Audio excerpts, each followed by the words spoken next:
Welcome to Skinner and Chalmers' Weekly Roast. Today, 1,000 years is nothing, something beneath the surface. Good evening, Memfield. Good evening, everyone, and welcome back to the Weekly Roast. I am Seymour Skinner, and I am recording tonight's episode in a state of what I can only describe as barely contained historic excitement, Gary. I know, Seymour. Because tonight... I know, Seymour, I know... Tonight we finally... Yes, I am sitting right next to you. I know what tonight is. Let me have the announcement, Gary. Well, sorry. Go ahead, honey. Tonight, listeners, after weeks of speculation, after the mysterious bang, after the blue beam of light, after Swampy's aura reading, after Gary's 4-page file, after Mary's philosophical musings on the nature of old and powerful presences, tonight, the woman from the north end of the street is here, in our living room, on our podcast. Incredible. Simply incredible indeed. And I'm Gary Chalmers, superintendent, geologist, meteorologist, and a man who has spent the past several weeks constructing a very thorough file about a neighbor he had never properly met. Welcome to the show, everyone. Our guest tonight has been in Memfield for some weeks. She has kept unusual hours, which in Memfield is not remarkable, but the specific nature of hers has been noted.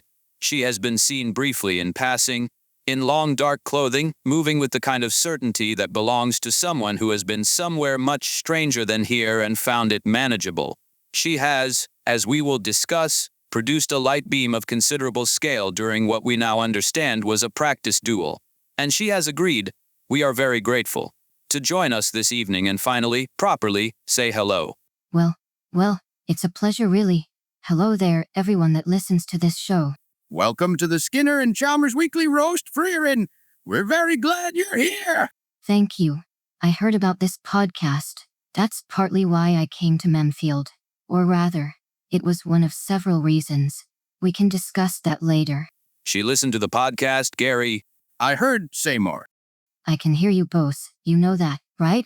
Right. Yes. Welcome. Can I get you anything? Tea, coffee? We have some yip, whoop wine if you'd prefer something. I'm fine, but I'm glad you asked. Just fine. Nothing at all. Actually, do you have anything sweet? Do we have anything sweet, Gary? Second shelf, the tin with the blue lid. I have biscuits. I have some chocolate from the night market that we've been rationing. I have what I believe is a very good shortbread. The shortbread is perfect. I'll take that. Shortbread it is. This is already going wonderfully. We haven't asked a single question yet, Seymour. The shortbread is a question. The shortbread says we want you to be comfortable here. Tasty, I must admit. It's good shortbread. I'm going to remember that forever. Someone actually likes my cooking. You deserve one good review after your devastating 1-star Google review. Anyways, let's start, if you don't mind, with the most immediate thing. The bang from 2 weeks ago, the light beam. The event that Swampy, Mary, Seymour, and I have been discussing since it happened. We now understand it was connected to you. Can you explain what actually occurred? There was a duel. A duel, right? With ArticTiger, your town's poke. Arctic the Poke Tiger? Unbelievable! I wasn't actually aware he was a poke when we started. He introduced himself, and then we discussed magic for a while, and then he suggested a practice duel and I agreed. How did that conversation begin exactly? Because I know ArticTiger and he is formidable in his way, but approaching a stranger who has moved into the North End house and proposing a magical duel seems. He knocked on the door. Well, that's one way to start a duel. In the morning, 11 a.m. I'd been awake for about 2 hours, which for me is early. He introduced himself, said he'd sensed an unusual magical presence in the neighborhood and wanted to assess it, and asked if I'd be willing to spar, politely, with appropriate notice. That is the most ArticTiger thing I've ever heard, and I've known him for years. He walked up to a 1,000-year-old elven archmage and knocked on her door at breakfast time to ask for a sparring session. He'd brought a small cake as well, some kind of lemon thing. It was reasonable. ArticTiger brought a lemon cake to his sparring introduction with Freerin the Slayer. I ate most of it before we went outside, which he seemed pleased about. He has good manners. He really does. For a pope, well, in general. We moved to the open ground at the north end. He warned me first that he had significant magical capability, and that I shouldn't underestimate him. And did you? He's very strong. For For a tiger? For a pope? anyone who isn't. For his category. Yes. He's impressive. His magical output was well beyond what I normally encounter in a casual encounter. He has considerable reserves. He does. We've always known ArticTiger was unusually powerful. I mean, he can make people jump and dance around him. The Pope thing notwithstanding, there's always been a sense that he operates at a different register than most. He lasted a long time in the duel. I was genuinely engaged. That doesn't happen often. How often do you have genuine duels that engage you? Meaningfully. A handful of times in the last few centuries. He was one of the better ones, I'd say. A handful of times in centuries, and ArticTiger made it on the list. He surprised me twice. In a real fight that would have been notable. He has very fast response magic. His initial feint was particularly good. He disguised a secondary attack inside what looked like a defensive posture. I hadn't seen that combination before. Our town pope invented a magical combination that Freeran hadn't seen before. Guys, write that down.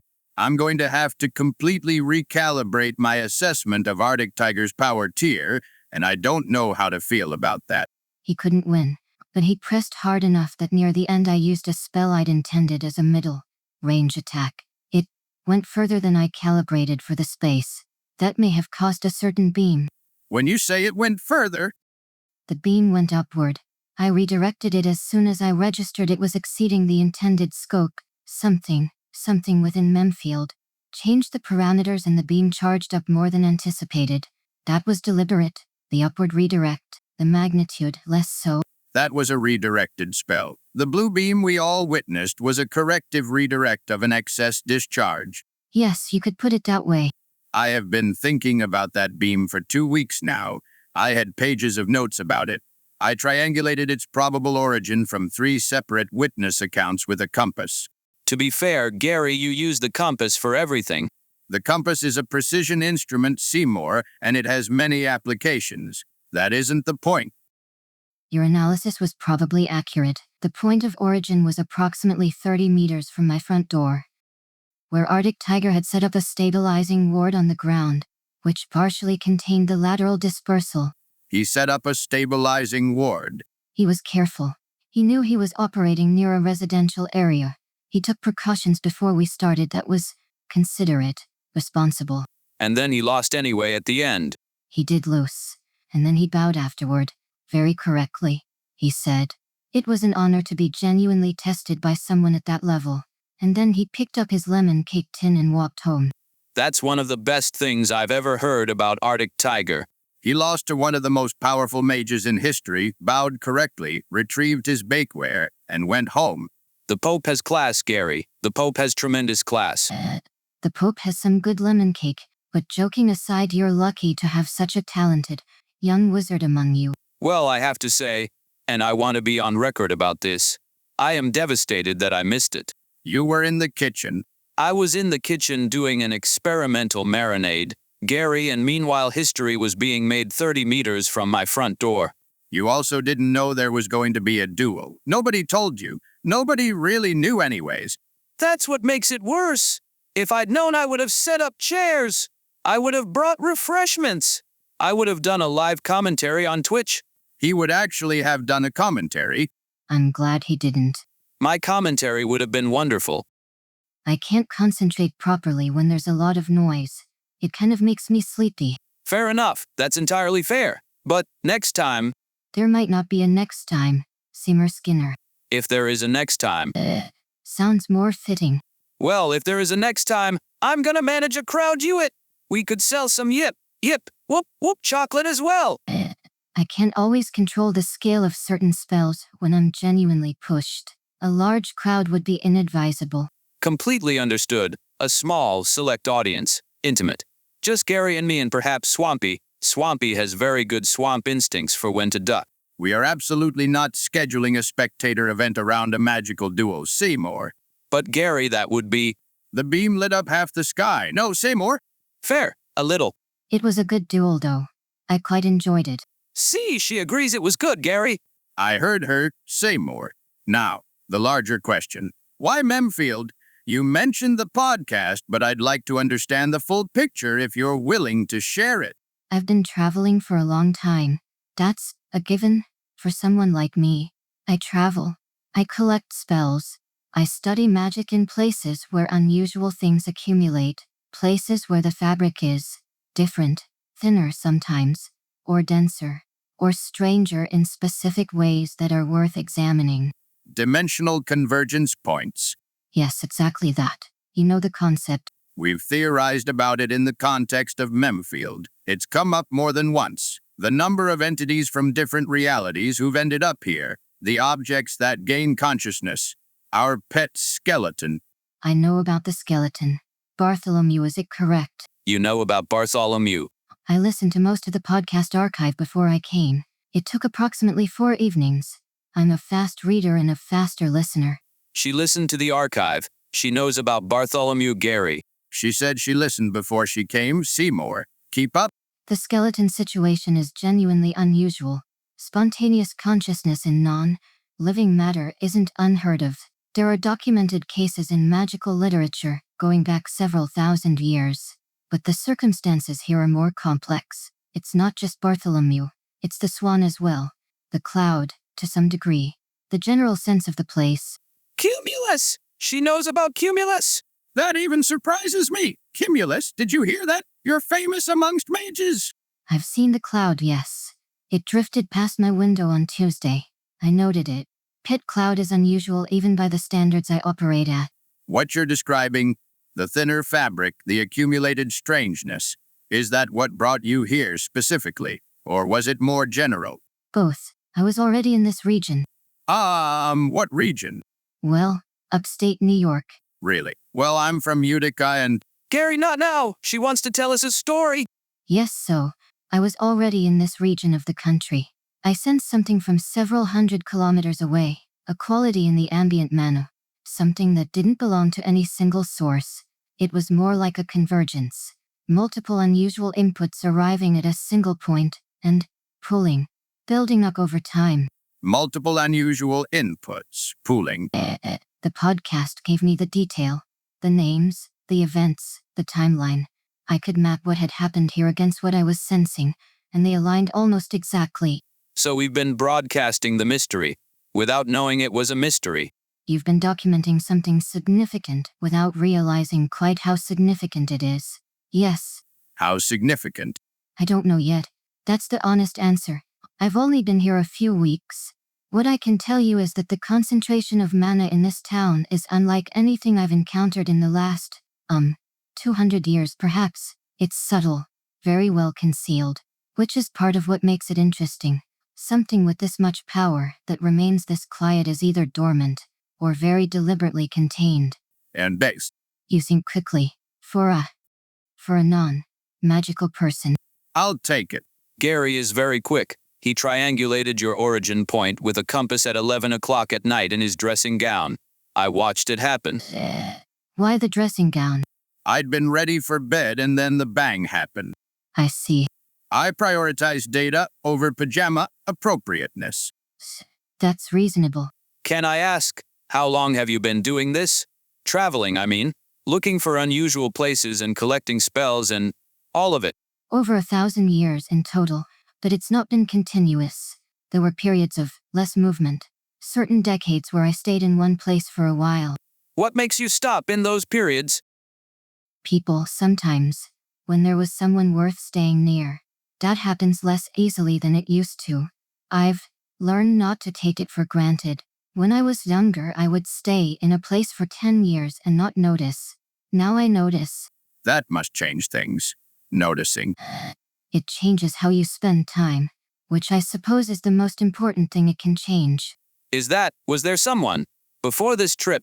Yes, there have been several someones. Over the years, you outlive people, when you're what I am. That's not a complaint. It's just the shape of things. You learn to hold the time you have with people as something complete in itself, rather than something that should have lasted longer. I think Mary would have something to say about that. The swan. The conscious inflatable swan, yes. She has perspectives on time and presence that are surprisingly resonant, given her nature.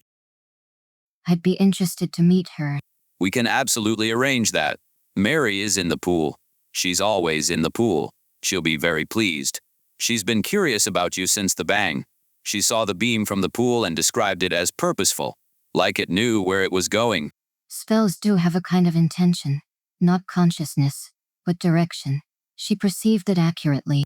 Mary perceives a lot of things accurately from a horizontal position in a pool. She's remarkable. I'll take the shortbread tin with me when I go, if that's all right. Gary, she wants to take the shortbread tin. I heard to Freeran. It's yours. You mentioned the podcast brought you here. Which episode specifically, if you don't mind me asking?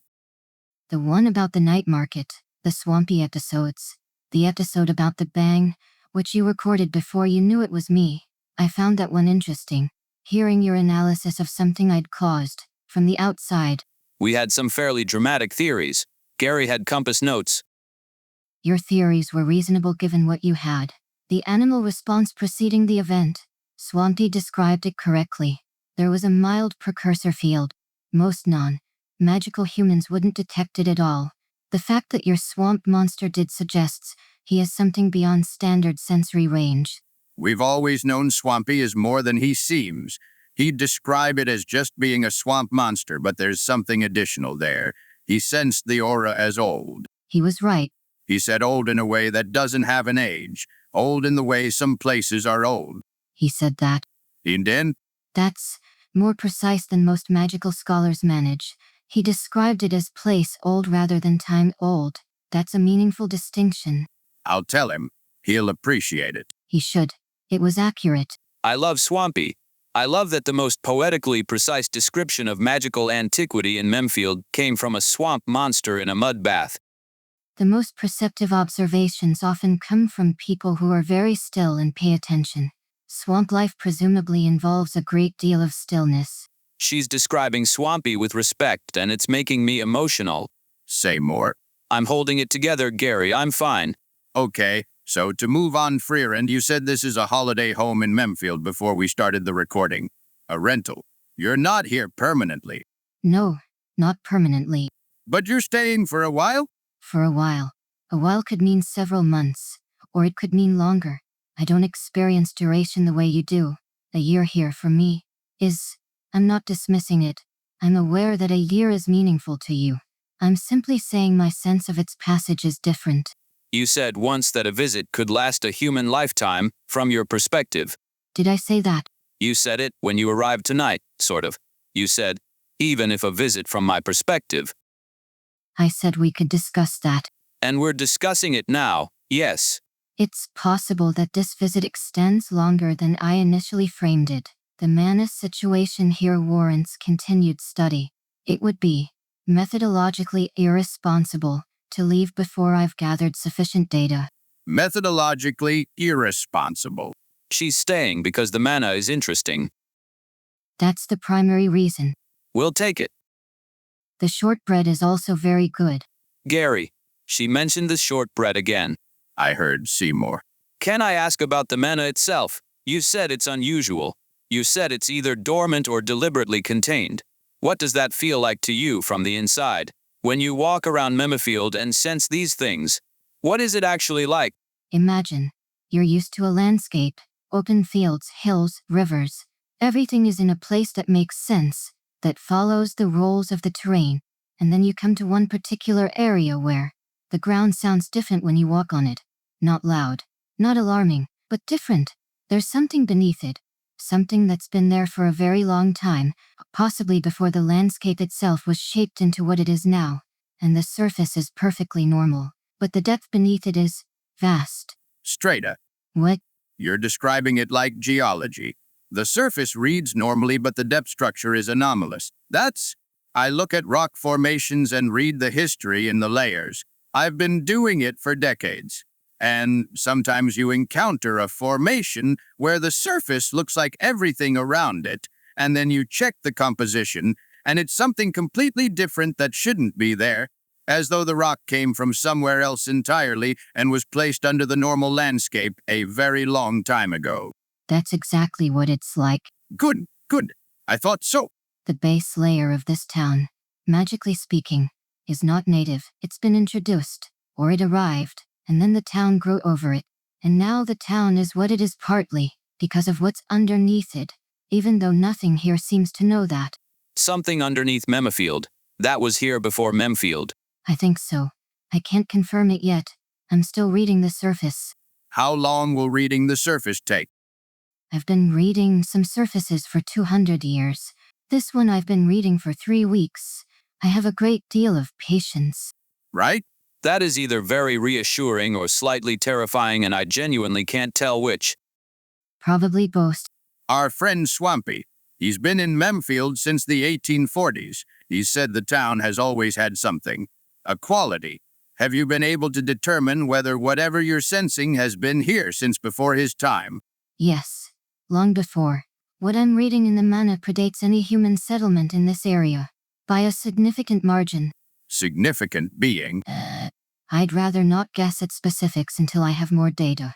Guessing at mana ages is imprecise, and I don't like imprecision. I respect that enormously. Gary has 4 pages of notes. He would never guess at specifics either. What did you write just now? Pre-settlement origin confirmed. Pre-swampy by significant margin. Composition unknown. Introduced or arrived not native. Herposant. Possibly dormant or contained or both. You could have been a scholar. Of geology and meteorology. Different field. Same instinct. Thank you. I love when Gary gets acknowledged by powerful ancient beings. It happens more than you'd think in Memfield. It has come up before, yes. Can I ask? And stop me if this is too personal. Do you find it lonely? Being what you are, being in a place like Memifield where everything is strange but nobody else is quite strange in the same way you are. I used to find it difficult to answer that question. I didn't understand what loneliness was in the way humans meant it for a very long time. I knew what it felt like to be the only one of a kind in a place. I didn't connect that to loneliness specifically. And now? Now I have a better framework for it. I had people who helped me build it. People I traveled with who were patient with me when I didn't understand something about being present with others. And when I lost them, I understood retroactively what I'd had, which is, Keishi pauses, a slower way to learn than I'd recommend. Most of us learn it the slow way. To you. I married Seymour. I understood what I had in him considerably after the fact, looking back. The things I said less often than I should have. The times I let the practical things crowd out the warmer things. Gary? I'm just being honest. It's a lesson that takes time to learn, even when you don't have 1,000 years of practice at being reserved. You're both still here, though. We are. That's worth something. More than the alternative. On that note, I feel like we should offer you something else. More shortbread, another drink, a tour of the garden. Bartholomew's dahlias are at peak season right now. The dahlias. You want to see the dahlias? I've been here 3 weeks. I've walked past them from the street several times. They're well maintained. Bartholomew will be so pleased. He is going to be Gary Bartholomew is going to be. He's going to be very composed about it and then stand in the garden for 10 minutes afterward. Exactly that. The skeleton is in the garden now. He's almost always in the garden. He tends to be out until late in the evening when the weather's mild. He finds the night air. He's said it feels familiar. In a way he doesn't entirely examine. Familiar. He was in the ground for a long time. I think there's something about the earth at night that still feels like proximity to something he knew once. Pause. I'm probably projecting. You're probably not. Freerin, can I call you that? Just Freerin? That's my name. Some people in Memfield with, shall we say, significant titles prefer a slightly more formal approach. Freerin is fine. Freerin, I want to ask you something that is, I think, the question that Memfield itself would ask you if a town could ask a question. Awaiting? How does it feel, being here? Not analytically, not the mana reading, not the convergence points and the geological metaphor.